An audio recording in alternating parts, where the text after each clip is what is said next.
Hello, everyone, and welcome to the Future Space. I'm your host, Daniel Fox. Our guest today is John Reed. John is the Chief Technologist for United Launch Alliance and former Senior Technical Fellow for Guidance, Navigation, and Control. But on his LinkedIn, it says Chief Rocket. So maybe that's a better title, Chief Rocket. John, welcome to the Future Space. Thank you, Daniel. Wonderful to be here with you. And yeah, my title is now Chief Rocket Scientist, so it's kind of a Is it fun title to maybe have. on your business card you need to have like a rocket, chief rocket? Anyway, John, before we go and talk about all the work that you guys are working on and some of your in your career, could you share with us, for you, three words that capture the essence of space? Certainly. And I love the idea. I take a little bit different perspective. Instead of three separate words, to me, it's a phrase that is post scarcity future. So I come at that from a perspective of why are we going there and what do we hope for out of all of our efforts out in space. And it's really working towards a future state where we're not shackled by the limited resources we have on Earth. We're not fighting over the resources. We're actually able to all go do and gather the materials we need to be able to produce whatever we want to do or go wherever we need to go. And so it really unlocks the potential for all of humanity once you achieve that post-scarcity condition in the future. Do you think that these boundaries are usually always rooted in scarcity of resources? I mean, if you look into, really the fundamentals of like even from Europe pushing ocean exploration, they were all resource driven, and America was seen as, kind of unleashing this new era of production. But every time that you leave is really kind of going to seek more, and space is just a continuation of that. I do see it kind of as an evolution from what we've done in the past and where we're going in the future, but I think there's other benefits in space, in part because you're now separated from where the bulk of humanity lives and operates. And so you're moving some of those operations away from the centers of people. And so, in some ways, you could almost imagine a floating factory that's going from asteroid to asteroid. And so, instead of worrying about impacting us here on Earth, you basically can create a much more benign environment on Earth once you can move those productions elsewhere.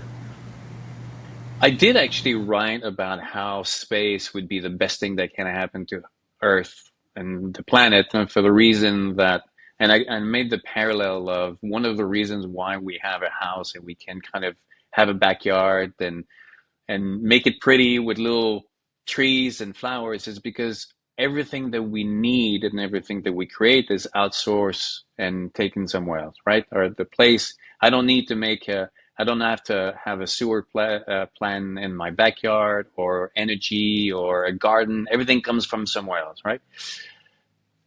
The problem that we have on the planet is everything that we create needs to be done here, and everything has to be exported here. Once you can have extract the material or manufacture away, then the planet becomes more of your backyard where you can kind of protect and enjoy, right? That's the what you're thinking?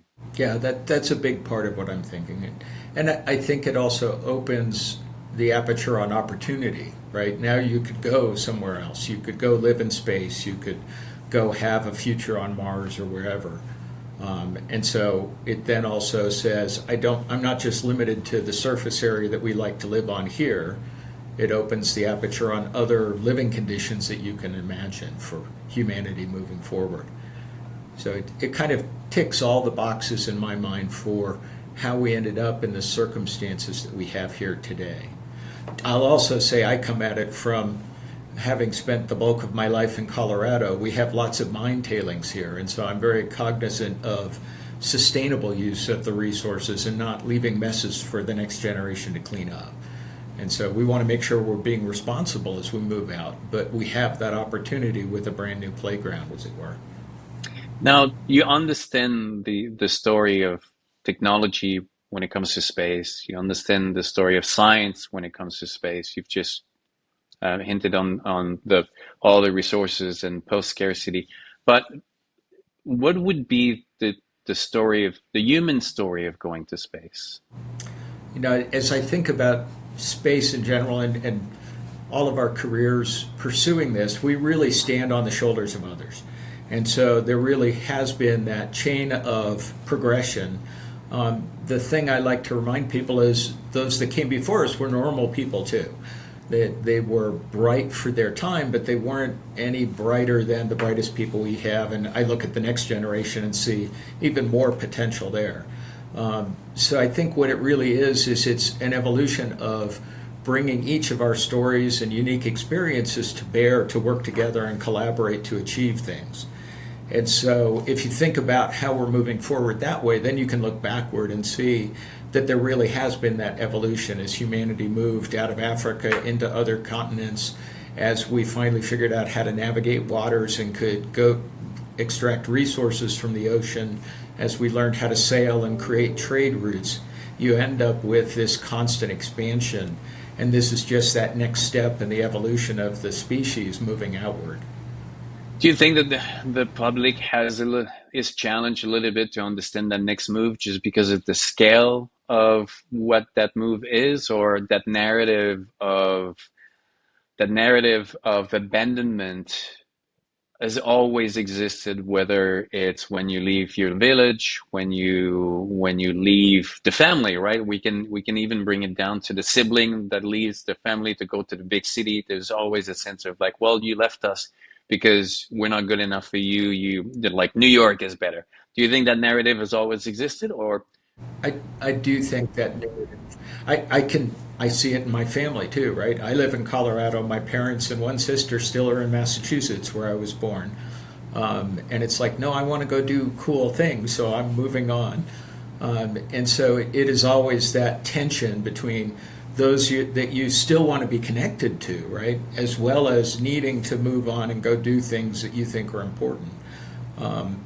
From a access to space, I think even the space community is struggling at the moment a little bit, because we're in the middle of a transition from what I would call bespoke engineering solutions, which is how we've done all the cool science missions, how we've done the exploration we've done, how we've lifted people until recently to, the Apollo mission was an incredible engineering solution.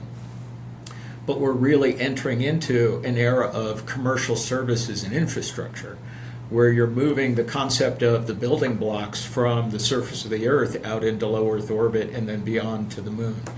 And so we're having to rethink how we go do the cool things that need to be done in space, how we build upon the efforts of other commercial entities and not just come up with a singular, exquisite solution for a specific need. So it's a giant time of transition, both for the people in the ecosystem and for humanity's understanding of what we're trying to do and why we're out there.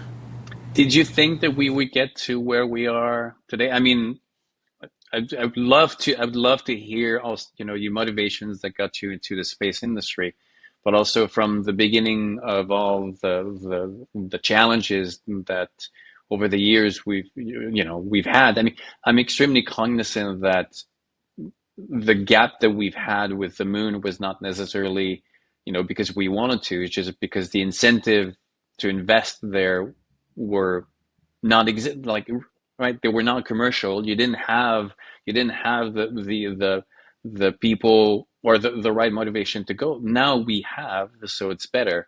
But take us through your journey, and how is it for you today? Yeah, so I'll walk backwards a little bit. So part of how I think we ended up where we are today was one of the seminal moments in my career. We had the privilege of launching the Lunar Reconnaissance Observer, and we had excess performance on that rocket. And so went back and forth with NASA around what they could do with that excess, and they ended up selecting the L-Cross payload, which became a detector for water on the South Pole. And so what we had to do was convert our upper stage into an impactor to hit that South Pole crater so that L-Cross could fly through the ejecta and see if there was water there. And so with that discovery of water, that's really what has spurred the economic interest in going back to the moon and kind of enabled a lot of the benefits that NASA is trying to build on as they go forward with their Moon to Mars program. But if you had asked me when I started my career, would I be designing or modifying an upper stage to be an impactor? No, right? That's just an opportunity that arose and we jumped at it. And so I think to answer the broader question, I really got into this, I would say, with Star Trek. It was reinforced with Star Wars. But that really is what got me interested in space and in rockets. Was not really the first part of my journey. I started working on Space Shuttle in the early flights. And so when Challenger happened, it was time to look for something more to do. And so ended up coming to Denver to work on the evolved expendable launch vehicle back then. And so it was Titan 4 and then Atlas 5 and doing rockets in Denver ever since. And so I think one of the key things about the way ULA is and why I'm in the role I'm in is because what we're trying to do is provide a service to get somebody where they need to go do the cool work that they want to do. And you have to really understand what their needs are, what your system capabilities are to try and give them the right path to get to where they need to go do the cool stuff they want to do. And so it really is a different business than when I started. When I started, you were just trying to build a rocket that was meeting the exact requirement that the government had to go launch a specific satellite. And so it's been a journey for me just to have that evolution in thought around how do we enable the science that the NASA community wants to go do, or to go help a lunar lander try and get to the moon at a fraction of the cost that NASA's ever done it for. And so it's just opened a whole thought process around what are the implications for a commercial marketplace in space. And having the economics change and becoming, more open to a lot and not just dependent again to NASA must be an exciting new era for the entire industry and for yourself, correct? Oh, very much so. It's exciting to see the commercial marketplace open with the low Earth orbit proliferated LEO constellations for providing internet and data transfer across the planet. But I also think it's enabling of all kinds of new ventures. I don't just look at what we do. I was looking at Varda coming back last week with their capsule that they had gone up to make something in space and bring it back to sea, and got to be on a panel with a lady who has been flying experiments up on space station where they're trying to develop human retinas that are grown in space and brought back for transplantation. And so it's just amazing to see the wealth of ideas that people have on how you could leverage that environment to do great things for humanity going forward. I do have a feeling that our understanding of the human experience will be radically different in 20 or 50 years with the space, obviously with space, of what it will create, but also the combination with artificial AI, right? What it can do. In the same way that back in the 1900s, where you had Tesla and Edison trying to power the world and create light, and then you had the Wright brothers, taking the sky, right? Their technology was evident, but the world that it created was totally new, and no one would have been able to anticipate the future. I think that, like, I was reading when Jeremy, the actor, the Marvel the Marvel superhero actor, got his accident, and in his after his post recovery, there was a zero gravity physical therapy that it says that was helping him, and automatically I started to think that there's a future at one point where you have an accident and then you go into low orbit to recuperate, to do physical therapy in zero gravity, and then you come back, right? All this, what do you have in these visions of the future when you think of rockets and other areas? I, I laugh because it's like, wow, the sky is the limit, but it's not anymore, right? And so I feel fortunate that I don't have to be the one that invents all the cool things that people can go do. I just am thrilled to be a part of how do we help people get there to go do what they think is important. Um, I think back to how humanity expanded. It used to be you could only have what you grew in your local area, and then you had all these trade routes emerge where you could have spices from different parts of the world.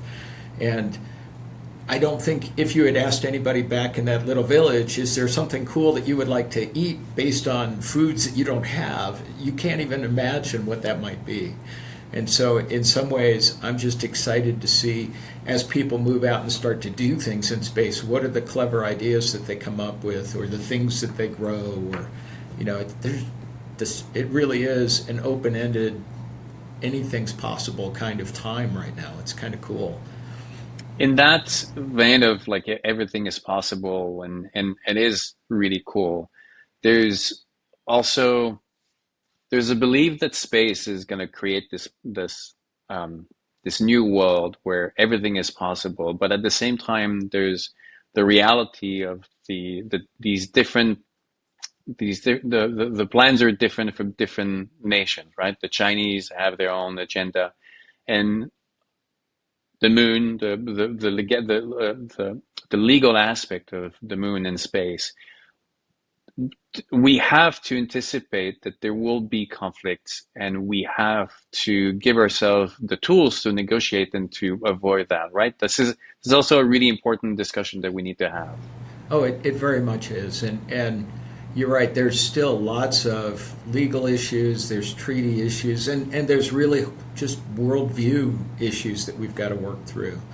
I remember a few years back, I was talking to a bunch of students, and they were like, "We got to ask, is it Star Trek or Star Wars?" And I thought about it for a second, and I said, "Actually, for me, it's The Expanse," because we were able to, despite still having all those disputes and disagreements, still move outward into space and still have those resources available and be gathering and doing all the cool things that really could help us and as we try and resolve. But I also think, to your point, part of it is acknowledging the different worldviews that different people have and having the conversation and having environments where it's safe to have the conversations. I look at a lot of the challenges ahead and go, it may not just be that we look to the government to go solve things. We may need to find other avenues for collaboration and coordination that open up the aperture, if you will, on the conversation and remove some of the baggage that we have with the ways that we've attacked different problems in the past. So I'm still hopeful that there's a lot of new ways that we can tackle some of these problems going forward too. I mean, the fact that so many people are already talking about, these steps and making sure that, I mean, we have my friend Michelle, who's a lawyer, like her entire career is about, the law on the moon. So like these conversations are happening and the desire is there, and hopefully, there's enough momentum to shape. But I agree with you, and I'm glad that you mentioned The Expanse over Star Trek and Star Wars, because I think that The Expanse had a more realistic um, picture of what it takes, that new world. Star Trek, was a different angle. They took some of the things that are problematic and just magically you disappear. There's no money. There's no, you have a room that can create anything. But in reality, the world is a little bit different, right? Well, I don't think that everybody is going to be comfortable in all wearing the same suit. I think we want to have our little individuality, right? We do like individuality, we really do. Now, John, I wrote you were talking about the water on the moon, and for a long period of time, we thought the space was empty of water, right? That the water was just here on Earth. And now we're discovering that there's water actually everywhere, almost in many places. And I have this theory that our expansion into space will follow the same kind of logic that it did on Earth, where here on Earth we followed the water, right? All the cities at the beginning would be near these water where it made sense economically. You can think of New York, London, and all these places. And I have a feeling that it will be the same thing as we go to space. Our expansion will follow these routes of water.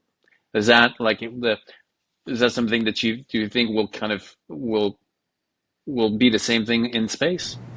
I think it's going to be, as I'll say later, yes, and. I think it's the resources that we need for whatever purpose. And so part of it is definitely going to be the water because that's going to become the rocket fuel to move on to other things.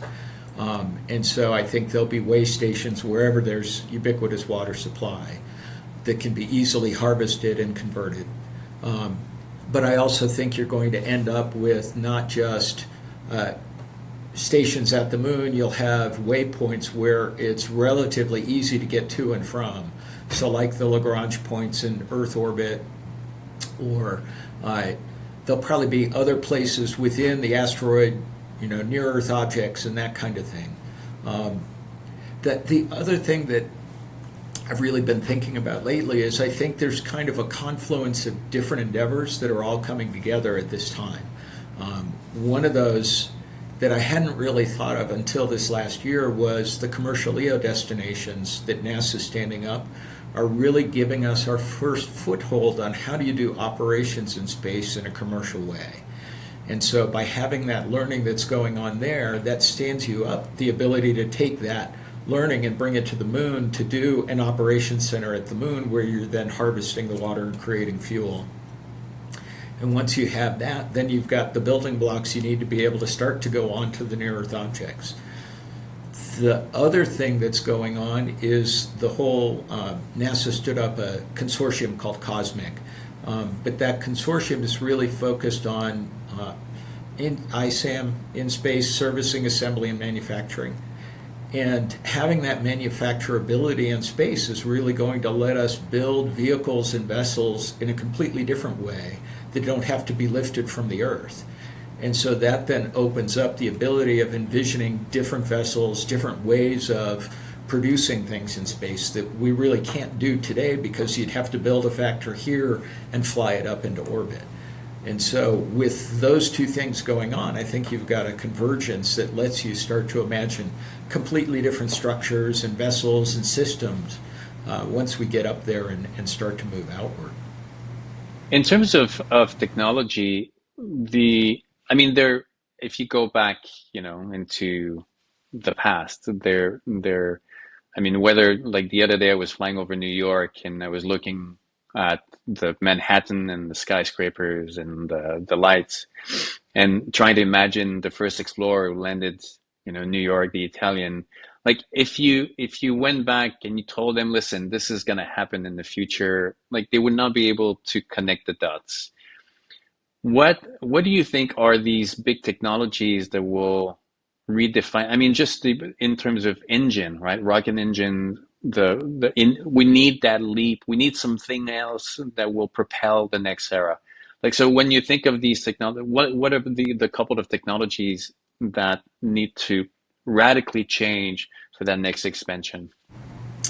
So I guess the easy stepping stone is the whole nuclear thermal, nuclear electric propulsion.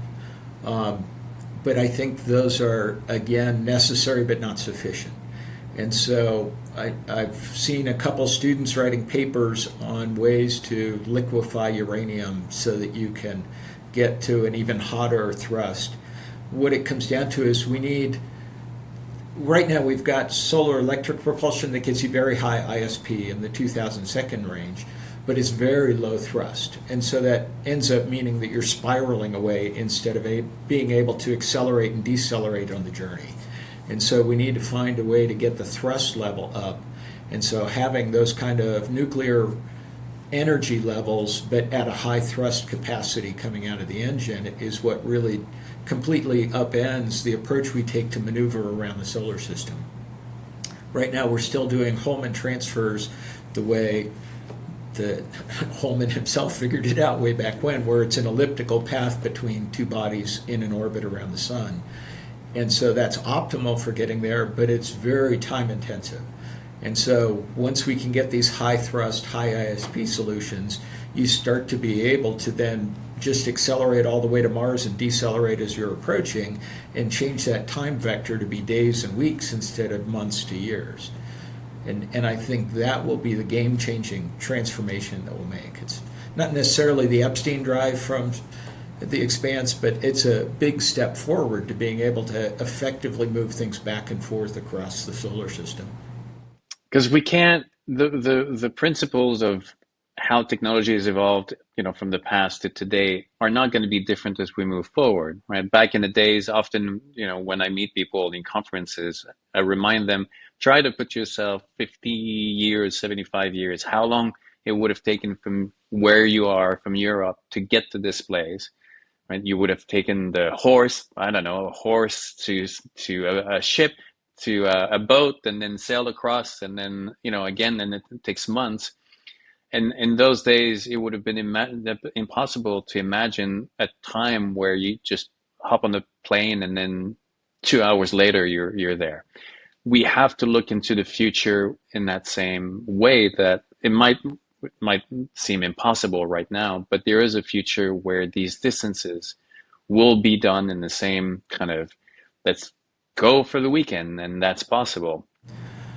I would say we're investigating it. I think we tend to be a company that looks for the technologies that are available and assemble them into a system that we can then use to provide a service. So we're not a Lockheed Martin who's got, exploration and R&D into everything. We're very much an applied system kind of company. And so we're always looking for what is that next cool thing going to be that we can figure out how to use and help serve the broader community. I do think I look to groups like DARPA and NASA and academicians to help figure out how do we go solve some of those big challenges. And it's fun to get to talk with them and visit and kind of noodle around where else they could go, what they could look at next, or how to tweak things to make it get there more quickly. But that's more the kind of role that we have in trying to push the technologies forward.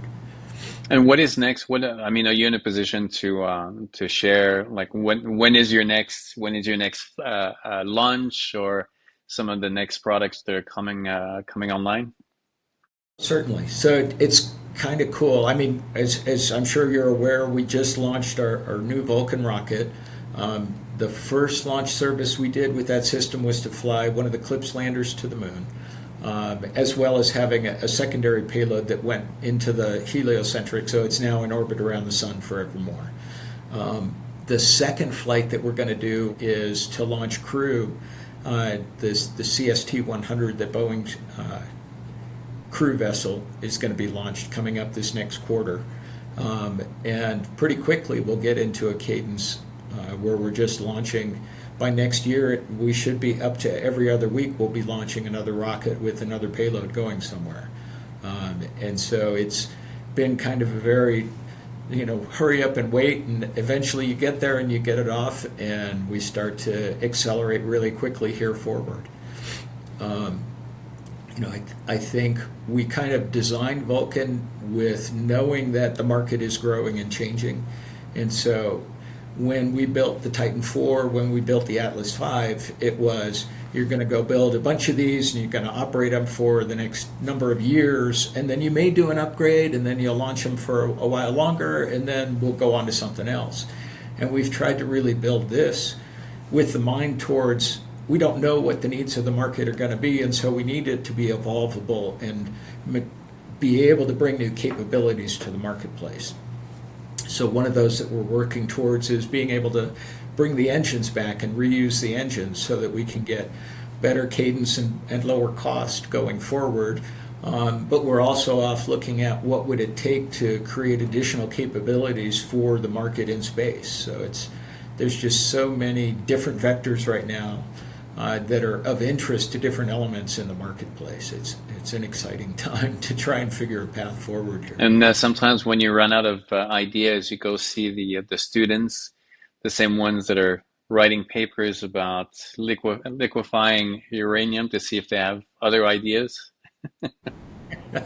Yeah, and to be honest, it is really fun to talk to the students and just share my enthusiasm for the market and where everything is going, but also hear their bright ideas about what could be done or what they'd love to do, and build those bridges that allow them to see themselves in that future state too.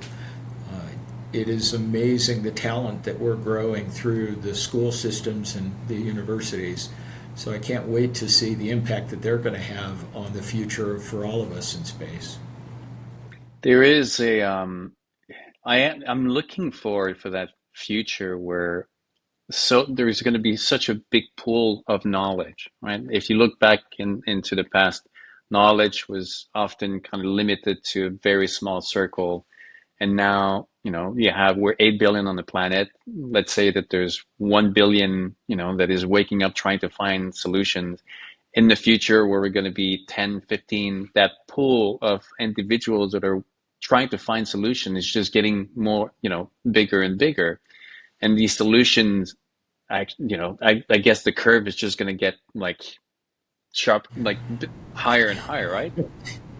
Yeah, it's exponential growth, right? And Exponential growth of knowledge. when you zoom in, it still looks flat right now. But the what's also really cool is, as we start to grow the launch cadence and capability to get things off planet, the number of different science investigations that can be done, the amount of learning that we can do, just grows. It's been fascinating to realize the missions that we've flown to Venus and to the other planets have really just given us snapshots at a time in history, where even with, I think it was Parker Solar Probe, ended up doing a flyby close to or behind Venus on one of its loops.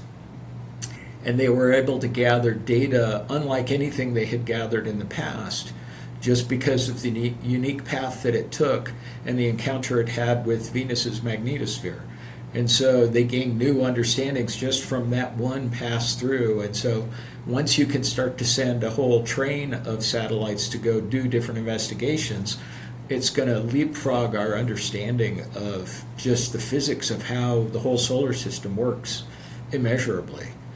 So it's really exciting to be able to envision that we can go do those kind of things, and we can, as ULA, can help support those kind of missions going forward too.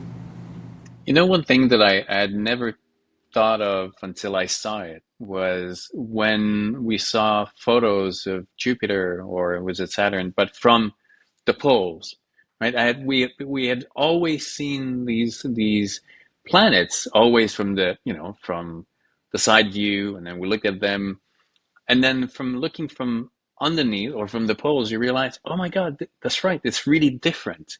Because also, planet Earth, the same, you get that. But from the poles, it's literally these blocks, or you get Arctic and Antarctica. And the thought of, like, as we go and start to travel more and we start to have other satellites that gives us a point of view totally different, we'll just bring more and um, more knowledge and more understanding of these places that that I think we've taken for granted in one perspective, but there's so much more to it, Oh right? yeah, and it's cool too because some of the technologies when we were talking about solar electric, once they can get just one more order of magnitude thrust, that starts to open the ability for them to do a silent science vessel that actually just hops above the pole. Instead of orbiting Earth, you're just doing another delta V maneuver, looping back over the pole, back and forth. And that gives you a completely different perspective on whatever's going on at the poles. Where today you get a snapshot every 12 hours or every hour and a half. And so it just changes everything about how we do science and what we can learn and our understanding of everything. Now um, there was a time where the quest for knowledge had a human cost to it, right? If you think of, if you want to find out the weather in the winter of Antarctica, well, you had to physically go and spend the winter over there and die in the process or close to, right? If you wanted to move from Europe or if you wanted to America, you had to get on a boat that was at the mercy of the weather, and then you didn't know what was happening in between. And there was so many casualties on these new settlements that, were left to do their own thing. I don't think that there's the human cost of exploration and seeking knowledge will never be what it was, because now we have the capacity to gather information and also to send like machines that can send us, the information. We have a drone on Mars, we have rovers on these places, so that by the time we show up, we will be aware of most of the challenges already. Is that like, are you aware of also the opportunities that now open to us in our exploration because of the disappearance of the human cost of knowledge? I guess in my mind, it's a short term loss of or lack of human cost. I think once we can figure out how to effectively get people back out there or out there to begin with, I think there's always that mix of robotic and human engagement when you're trying to do those explorations. And so I think we always just need to be cognizant that there is a human cost. Um, we've been lucky that we haven't had to pay it lately from a science mission in space, but we still have lots of scientists that are doing field research on the Earth today. And so there's always that risk of accidents and things happening regardless of where you are. There people die all the time. And I think we need to make sure that we're recognizing why they felt it was important to put themselves in that position and honor that sacrifice when it does happen, and not kill a program or end a dream just because there's been an accident. Um, I do think that we had a better feel for that back in the Apollo era than we do today.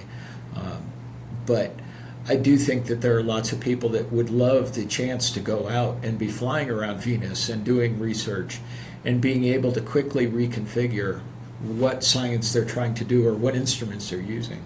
I had the privilege of being over in Oslo, Norway last spring, and went to the museum there where they have the ship that was the first ship to go up into the ice floes during winter and survive.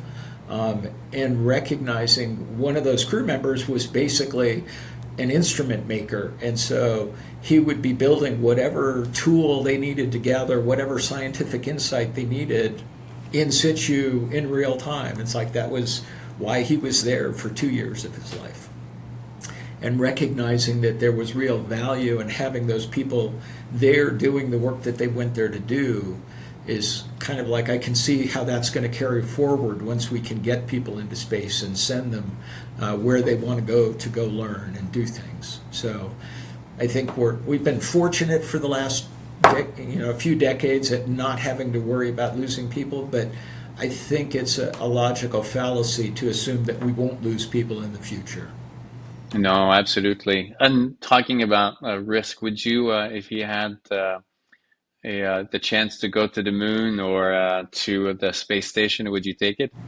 Um, it's funny because I keep going back and forth. I would love to, yes. I also recognize I do have obligations here on Earth. So it's kind of like I'm torn back and forth between some days the answer is, oh yeah, definitely, and some days it's like, I'd love to, but maybe after, I now have 3 grandchildren and I would love to see them grow and help inspire them a little bit as they develop over the years. And so while I would love to, I'd want to make sure I'm still here for them as well. Talking about the grandchildren, there is a sense of doom and gloom about our future. There's this narrative out there that this is going downhill from here on onward, and space is actually going to be a big mess. Um, what where do you stand in that narrative? I mean, I know where I stand, but when you have grandchildren and children and you work in space industry, where do you stand in that? When they come to you and they tell you that like there's a The dark rainforests days are ahead of dying. us, what's your reply? Yeah. So I am an optimist. I believe to the core of my being in our ability to solve problems. And so, while I also recognize we rarely get it right the first time, and there are always unintended consequences, I don't feel like this is a doom and gloom era. I think we have real challenges, but I think we can bring the forces to bear. I think, honestly, the biggest problem we have is ourselves. Uh, it's hard to get people all on the same page, and so that makes it harder to tackle problems that are worth tackling. But I also, the reason I was over in Norway was for the Global Summit, Space Summit on Climate Change, and had a lady sitting next to me at the car repair shop at the dealership when she heard me booking my travel, and was just like, I'm so glad to hear that you're going over there, what are you thinking? And I'm like, I'm sure we can get there. And she's just like, bless you, please go make it better for all of us. And so it's kind of like you can't let the fear of the issues that are ahead of us basically freeze you, right? You've got to figure out what it is you can do to make things better. And every little bit does help. And every bright idea that somebody has that they can bring forward is just to the good. And so I think it's just we've got to be sending that message as a community of hope in the future and just energize, especially the youth today, but really everybody, all your friends, relatives, neighbors, that we can find a path forward and we'll be better together.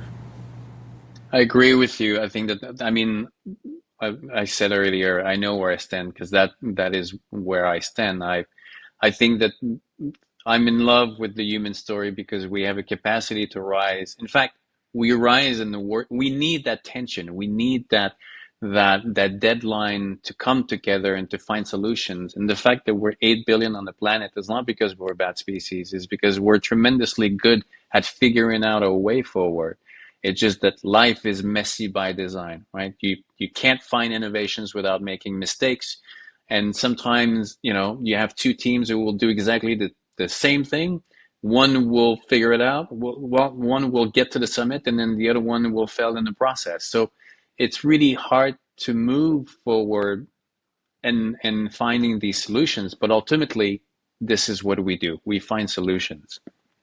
Um, John, I want to be mindful of your time. I'm always interested in finding, in getting that wisdom from my guests because they have a wealth of experience or they see the world differently and everybody has different perspective. What would be John's three words of wisdom? So I let's see. I'm going to start with a different one than I was going to start with, because as we've been talking about this and I've been reminiscing, I realize careers don't go in a straight line, um, and so that would be my first bit of wisdom is your career forms an arc, but if you zoom in, there's a whole lot of zigging and zagging that goes on. It's not a straight line. Mine especially, but that could be a topic for another time. Um, the other thing would be yes and I come at that from you want to come to decisions from a yes and perspective rather than a negative. Um, in part, opportunities are a hard thing to recognize until you're in the thick of it. And so being open to those opportunities was what that yes and is all about. And then the last is a personal one for me, and that's smile. Um, this is there's lots of expressions out there around smiling, making people wonder what you're up to, or just enjoying life. But this is a challenging business, and really anything you choose to do that you're passionate about is going to have its challenging moments. And so if you're not having fun doing it, you're not doing it right. And so just smile and have fun with it. There are studies about just even if you're in a bad mood, just forcing yourself to smile changes your psychology. Like there's something that physically changes when you're like forcing it, and so yeah, I totally believe smiling is a good thing.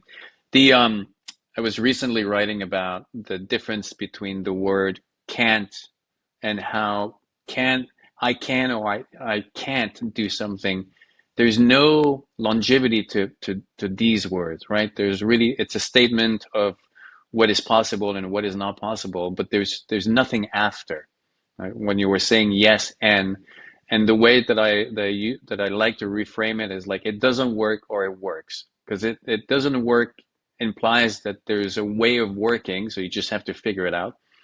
But also there's an understanding that things are dynamic and what works today might not work tomorrow, but it's more of a relationship with your environment rather than this two-dimensional I can or I can't, right? That there's one is a two-way and then the other one is just this affirmative, negative or positive action. So when you said yes, and this is where it connected me to work. It doesn't work, but it must be a way of working. And that's how, from a point of technology, that's I'm pretty sure that's how you work. Exactly. We can figure this out. We can figure it out. There's always worse things in the world. We can always figure it out. That is my motto. So I'm glad we share that same motto. John, it's been a real pleasure. I know you have a full agenda, so I'm really grateful for your time. Well, thank you so much for helping make this happen. I've enjoyed it immensely. Thank you, and I look forward for our next time face to face. And at that moment, we'll have a glass of wine together. Sounds wonderful. Have a wonderful Excellent. Have day. a good day.